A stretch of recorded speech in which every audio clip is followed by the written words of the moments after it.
Hi friends, welcome to my channel. അപ്പോൾ ഇന്ന് ഞാൻ വന്നിരിക്കുന്നത് നല്ല പഞ്ഞി പോലെ സോഫ്റ്റ് ആയിട്ടുള്ള പാലപ്പത്തിൻ്റെ റെസിപ്പി ആയിട്ടാണ്. അപ്പോൾ ഇത് അരി അരയ്ക്കാതെ അതുപോലെ തേങ്ങയൊന്നും ചേർക്കാതെ തന്നെ വളരെ പെട്ടെന്ന് തയ്യാറാക്കി എടുക്കുന്ന ഒരു പാലപ്പമാണ്. അപ്പോൾ ഉറപ്പായിട്ട് എല്ലാവരും ട്രൈ ചെയ്ത് നോക്കുക. വളരെ ഈസി ആയിട്ട് നമുക്ക് ബ്രേക്ക്ഫാസ്റ്റ് ഇത് തയ്യാറാക്കി എടുക്കാവുന്നതേ ഉള്ളൂ. അപ്പോൾ ട്രൈ ചെയ്ത് നോക്കിയിട്ട് കമൻറ്റ് ചെയ്യാനൊന്നും മറക്കരുത്. അതോടൊപ്പം ഈ റെസിപ്പി ഇഷ്ടമായാൽ ലൈക്ക് ചെയ്യാനും ഷെയർ ചെയ്യാനും ചാനൽ സബ്സ്ക്രൈബ് ചെയ്യാനും മറക്കരുത്. അപ്പോൾ ഇതെങ്ങനെയാണ് തയ്യാറാക്കുന്നതെന്ന് നോക്കാം. അതിനായിട്ട് ഞാനിവിടെ 1 കപ്പ് അളവിൽ അരിപ്പൊടി എടുത്തിട്ടുണ്ട്. ഇത് വറുത്ത അരിപ്പൊടിയാണ്. അപ്പോൾ ഇത് പാലപ്പത്തിൻ്റെ പൊടിയാണ് കേട്ടോ, പാക്കറ്റിലുള്ള പാലപ്പത്തിൻ്റെ പൊടിയാണ്. അപ്പോൾ നിങ്ങളുടെ വീട്ടിൽ വറുത്ത അരിപ്പൊടി ഉണ്ടെങ്കിൽ അതെടുത്തിരുന്നാലും മതിയാകും, ഇടിയപ്പത്തിനൊക്കെ ഉപയോഗിക്കുന്ന പൊടി. അപ്പോൾ ഒട്ടും തരിയില്ലാത്ത പൊടി എടുക്കാനായിട്ട് ശ്രദ്ധിക്കുക. ഇതിലേക്ക് വെള്ളം കുറേശ്ശെയായിട്ട് ഒഴിച്ച് നമുക്കിതൊന്ന് കുഴച്ചെടുക്കാം. അപ്പോൾ ഒരുപാട് വെള്ളം ആദ്യമേ എടുത്ത് ഒഴിക്കരുത് കേട്ടോ, ഒന്ന് കുറേശ്ശെ ഒഴിച്ച് വേണം ഇത് കുഴച്ചെടുക്കാനായിട്ട്. ഇനി ഞാൻ ഈ ഒരു പാക്കറ്റാണ് ഞാൻ എടുത്തിരുന്നത് കേട്ടോ. അതിൽ 1 കപ്പ് പൊടിയാണ് എടുത്തത്. അപ്പോൾ അതിനുള്ളിൽ തന്നെ കപ്പി കാച്ചാനായിട്ട് പ്രത്യേകിച്ച് ചെറിയൊരു പാക്കറ്റ് ഉണ്ടാവും. അപ്പോൾ അതില്ലെങ്കിലും കുഴപ്പമൊന്നുമില്ല. നമ്മൾ ഈ കലക്കിയ മാവിൽ നിന്ന് കുറച്ചൊരു 2-3 ടേബിൾ സ്പൂൺ ഈ ഒരു പാത്രത്തിൽ ഇട്ട് കൊടുത്താലും മതിയാകും കേട്ടോ. അപ്പോൾ ഞാനിത് പ്രത്യേകം പൊടി ഉള്ളത് കൊണ്ടാണ് അതിലേക്ക് ഇട്ട് കൊടുത്തത്. അപ്പോൾ അത് നന്നായിട്ട് ഒന്ന് വെള്ളമൊഴിച്ചൊന്ന് മിക്സ് ചെയ്യുക. നല്ല ലൂസായിട്ട് തന്നെ ഒന്ന് മിക്സ് ചെയ്തെടുക്കാനായിട്ട് പ്രത്യേകം ശ്രദ്ധിക്കുക. ഒരുപാട് അങ്ങ് തിക്കായിട്ട് എടുക്കരുത്, അത് ഒന്ന് വെന്ത് വരണം. അപ്പോൾ അതിനനുസരിച്ചുള്ള വെള്ളം ഇതിലേക്ക് ഒഴിച്ചു കൊടുക്കുക. ഇനി ഇത് നമുക്ക് അടുപ്പിലേക്ക് വെച്ചതിന് ശേഷം നന്നായിട്ടൊന്ന് കുറുക്കിയെടുക്കാം.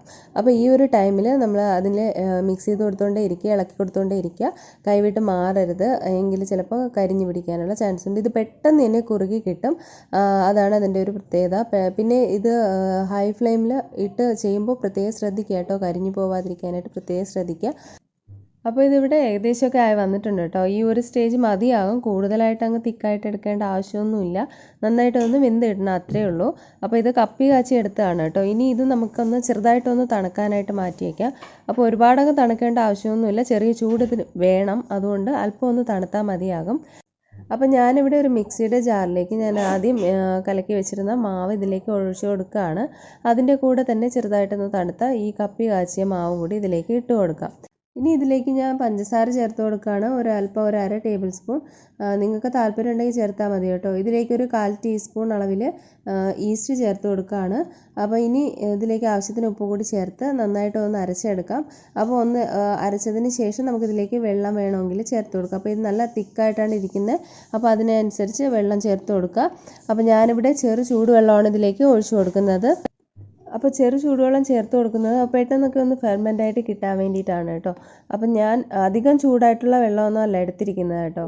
ഇനി മാവ് ഒഴിച്ച് വെക്കുന്നത് കാസറോളിലാണ്. അപ്പോൾ കാസറോൾ ഒന്ന് ചൂടായി കിട്ടാൻ വേണ്ടിയിട്ടാണ് അല്പം ചൂടുവെള്ളം ഒഴിച്ച് ഇതുപോലെ ഒന്ന് കഴുകിയതിന് ശേഷം അതൊന്ന് ഒഴിച്ചു വെക്കാവുന്നത്. അപ്പോൾ ഞാനിവിടെ മാവ് ഇതിലേക്ക് ഒഴിച്ചു കൊടുക്കുകയാണ്.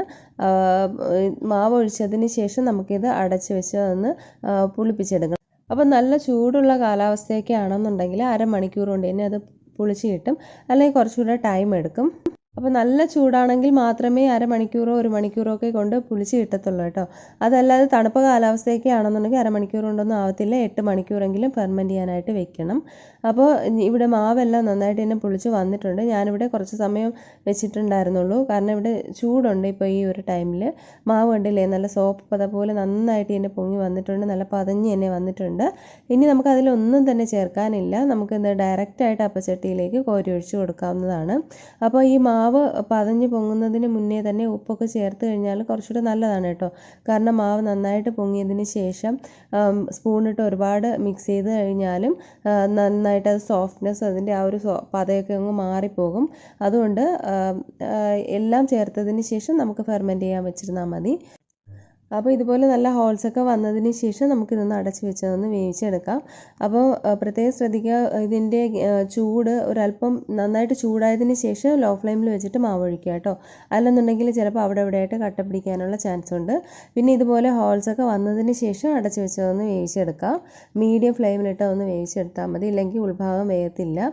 അപ്പോൾ ഇവിടെ റെഡിയായി വന്നിട്ടുണ്ട്, കണ്ടില്ലേ, നല്ല ക്രിസ്പി, സൈഡൊക്കെ ഒന്ന് ക്രിസ്പി ആയിട്ട്. കുറച്ചുകൂടി ക്രിസ്പി ആവണമെന്നുണ്ടെങ്കിൽ കുറച്ച് നേരം കൂടി അപ്പച്ചട്ടിയിൽ ലോ ഫ്ലെയിമിലിട്ട് വെച്ചിരുന്നാൽ മതിയാകും.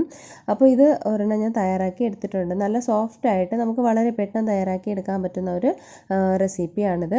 അതുപോലെ നിങ്ങളിത് തയ്യാറാക്കി വയ്ക്കുമ്പോൾ അരമണിക്കൂർ കൊണ്ടോ 1 മണിക്കൂർ കൊണ്ടോ ഒന്നും മാവ് പുളിച്ചില്ലെങ്കിൽ അല്പം ബേക്കിംഗ് സോഡ ചേർത്ത് കൊടുക്കാവുന്നതാണ്, ഒരു കുഴപ്പമില്ല. കാരണം ഓരോ ക്ലൈമറ്റ് അനുസരിച്ചിരിക്കും ഇത് പെട്ടെന്നൊന്ന് ഫെർമെൻ്റ് ആയി കിട്ടാനായിട്ട്. അപ്പോൾ അതുകൊണ്ടാണ് സോഡ ചേർത്താൽ മതി എന്ന് പറഞ്ഞത്.